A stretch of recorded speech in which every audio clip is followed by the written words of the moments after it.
Moving on now to surprising news. Amazon, the real-world avatar for every dystopian corporation fused into a Voltron of exploitation, has been in the news for a surprisingly good reason. Good being a relative term that, well, when all you hear from one place is despair, a thing not being a complete catastrophe feels like good news, you know? Amazon workers have successfully formed their first union. Woo! That's right. The group is led by a former Amazon worker, Chris Smalls, who made his name protesting against safety conditions at the retail giant during the pandemic and was fired from his job at the Amazon warehouse on Staten Island the same day. Workers at a New York warehouse voted 55% in favour of joining the Amazon Labour Union, a union representing some 8,300 workers who work at the same warehouse. In a statement, Amazon said that it was disappointed by the loss in New York and that it was evaluating how to proceed. Some suggestions put forward have been activating the Amazon drone's seek and destroy capacity and eviscerating the proletariat. Amazon has also accused regulators of improperly influencing the vote, saying they'd unfairly given Amazon employees correct and accurate information and genuinely attempted to improve their lives. An Amazon spokesperson said, "How are we supposed to compete with that? We are used to working in a world where money just buys whatever we want.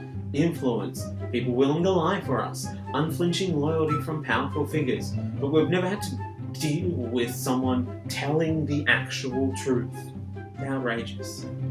Unsurprisingly, Amazon has already started pouring resources into fighting the unionizing efforts, which it sees as an obstacle to business flexibility and warehouse efficiency.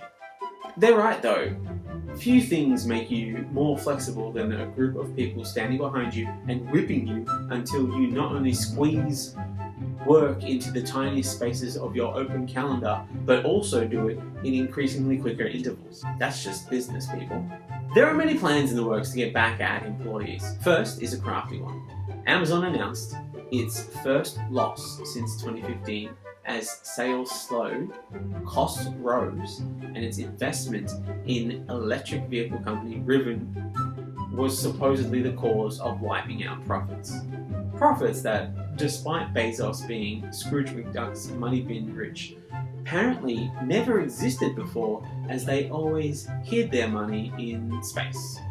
You might not know this, but Jeff Bezos has for years been sending bags of money into space to hide them on the moon, which is why he is so desperate to get to the moon.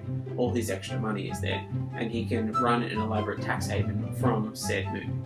Posting losses, however, caused the cost of Amazon stock to drop 10%, impacting the wealth of many rich and angry people who will no doubt see this as a personal attack and insist on swift retribution.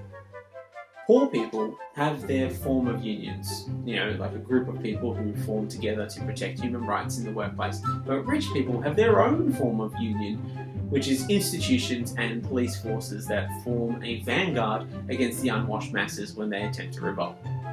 Same. Now, I'm not saying that Amazon has questionable business practices, but when you wait until a month after your first successful union to announce a loss of money directly impacting your shareholders' back pockets, to piss them off, well, maybe you need to rethink a few of the things and an outside perspective wouldn't go astray. In a perfectly proportionate and reasonable response to a union, Amazon has discussed plans to block the word union and other related keywords from an internal messaging app that the company is currently developing for workers. Forcing workers to get clever with messaging by not doing it on the app and doing what a union does best, communicating with people. I believe Amazon bosses will be quite surprised by how much their employees love getting together to discuss onions. The list of banned words is said to include union, fire, which, sorry if there's a fire in the building anywhere, you won't be able to say the word, compensation, plantation, slave labor, diversity, robots, grievance, and injustice, among others. The list is incomplete and will be added to in time. First on the list of words possibly to be added will be toilet break, wage, and off-the-books moon base for troubled employees.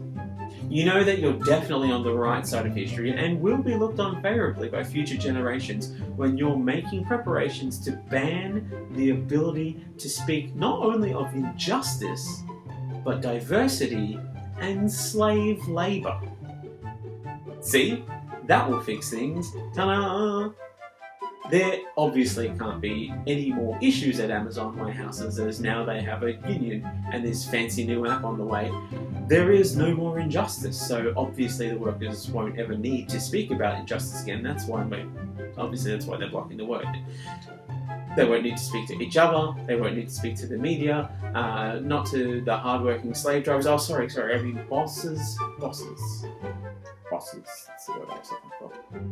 A spokesperson for Amazon said, No, you've solved the problem. This is now an injustice-free zone, so shut the fuck up already.